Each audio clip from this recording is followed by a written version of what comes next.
Hi friends, good evening. எல்லோரும் எப்படி இருக்கீங்க? என்னோடய சேனலை சப்ஸ்கிரைப் பண்ணுங்கள், சப்போர்ட் பண்ணுங்கள், ப்ளீஸ் லைக் பண்ணுங்கள். இன்றைக்கி இந்த வீடியோவில் வந்து ஈவினிங் ஸ்நாக்ஸ் என் பசங்களை ஸ்கூலில் போய் பிக்கப் பண்ணிவிட்டு வந்து ஸ்நாக்ஸ் அதுக்கு முன்னக்கூட்டியே நான் எல்லாம் ரெடி பண்ணிடுவேன். மேக்ஸிமம் நான் தேங்காய் திருவுறது வந்து இப்படி கிரைண்டரில் தாங்க திருவுவேன். இந்த சட்னிக்காக இருக்கட்டும், அவியல் ஏதாவது பொரியலுக்கெல்லாம் தேங்காய் வேணும் அப்படின்னா நான் இந்த மாதிரி கிரைண்டர்லேயே நான் திருவிடுவேன். சுண்டல் அவிச்சாச்சு. ஸோ காலையில் தான் பசங்க சொன்னாங்க, ஸ்கூலில் ட்ராப் பண்ணும்போதே சொல்லிட்டான் என் பையன், இந்த மாதிரி எனக்கு சுண்டல் அவிச்சு தாங்கம்மா ஈவினிங் எனக்கு அப்படின்ட்டான். அதனால தான் சுண்டல் அவிச்சு அதை கொஞ்சம் தாளித்து அதுக்கு போடுறதுக்கு தான் நான் தேங்காய் திருவினேன். என் பொண்ணு சொல்கிறா, என் பொண்ணுன்னு சொல்லுங்க அப்படிங்கிறா. ஆக்சுவலி ஃபஸ்ட்டு அவள் என்ன கேட்குறாளோ அதை உடனே நான் வந்து வீட்டில் சமையல் பண்ணி கொடுத்துருவேன். முன்னாடி வந்து எனக்கு அப்போ பாப்பா கிடையாது, தம்பி மட்டும்தான். அப்போ என்ன, நான் ரொம்ப சோம்பேறியாக இருப்பேன். வீட்டிலலாம் சரியாக சமைக்க மாட்டேன். ரெஸ்டாரண்ட்டாக போய் சாப்பிடுவோம்.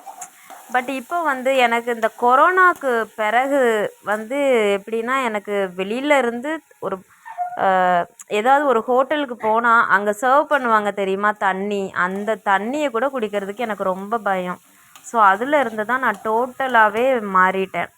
எப்படின்னா, என்ன கேட்டாலும் பசங்க என்ன ஸ்நாக்ஸ் கேட்டாலுமே, சுண்டலாக இருக்கட்டும், பரோட்டாவாக இருக்கட்டும், தென் அந்த போலி, இது எல்லாமே நான் வீட்லேயே நான் பண்ணி கொடுத்துருவேன் பிள்ளைகளுக்கு. மேக்ஸிமம் நான் வீட்டில் தான் பண்ணி கொடுப்பேன். வெளியிலேருந்து அவுட் சைடு ஃபுட்டே இப்போ கிடையவே கிடையாது. கிட்டத்தட்ட 2.5 வருஷம் ஆச்சு வெளியில் போய் நாங்கள் சாப்பிட்டேன். ரொம்ப ரேரு. இப்போ ஹோட்டல் ரெஸ்டாரண்ட் எங்கேயாவது போய் சாப்பிட்ணும் அப்படின்னா ஒரு முடியாத பட்சத்துக்கு வேணால் போய் சாப்பிடுவோமே ஒழிய ரீசெண்டாக அப்படி எங்கேயுமே போய் சாப்பிட்டது கிடையாது.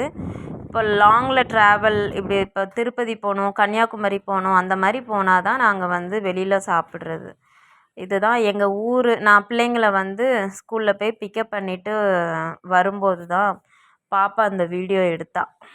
நல்ல காற்று, பயங்கர காற்று எங்கள் ஊரில் வந்து. ஸோ இதுதான் வந்து எங்கள் ஊரில் வெளிப்பக்கம். ஸோ சுண்டல் எல்லாம் ரெடி பண்ணிட்டேன். ஸோ பிள்ளைங்களுக்கு சில நேரம் என் மகன் டீ கேட்பான், சில நேரம் பாப்பா டீ கேட்பான், சில நேரம் 2 பேருமே காஃபி தான் வேணும்பாங்க, 2 பேருமே டீ தான் வேணும்பாங்க. இன்றைக்கி 2 பேர்த்திட்டையும் கேட்டேன், என்ன வேணும்னு கேட்டேன்.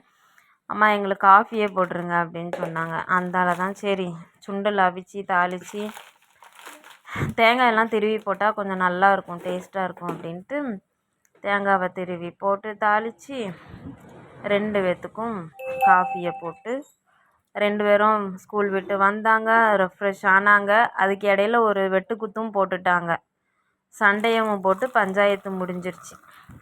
அதுக்கு பிறகு வாங்க 2 பேர் வந்து உட்காந்து ஸ்நாக்ஸை சாப்பிட்டு காஃபியை குடிங்க அப்படின்ட்டு 2 பேர்த்துக்கு காஃபியை ஆற்றி கொடுத்துட்டேன்.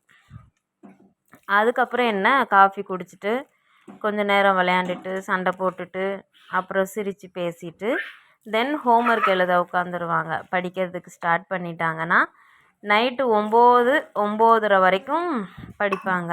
படிச்சுட்டு தென் நைட்டு டின்னரை சாப்பிட்டு அப்படியே தூங்கிட்டு மறுநாள் காலையில் எழுந்துச்சி ஸ்கூலுக்கு போக வேண்டியதான். ஸோ அதனால் எதுக்கு சொல்கிறேன்னா, முன்னாடி நான் ரொம்ப சோம்பேறித்தனமாக இருந்தேன். இப்போ அப்படி இல்லைங்க. எனக்கு இந்த 24 ஹவர்ஸே டைம் பத்த மாட்டுக்கு, ஓடிக்கிட்டே இருக்கேன்.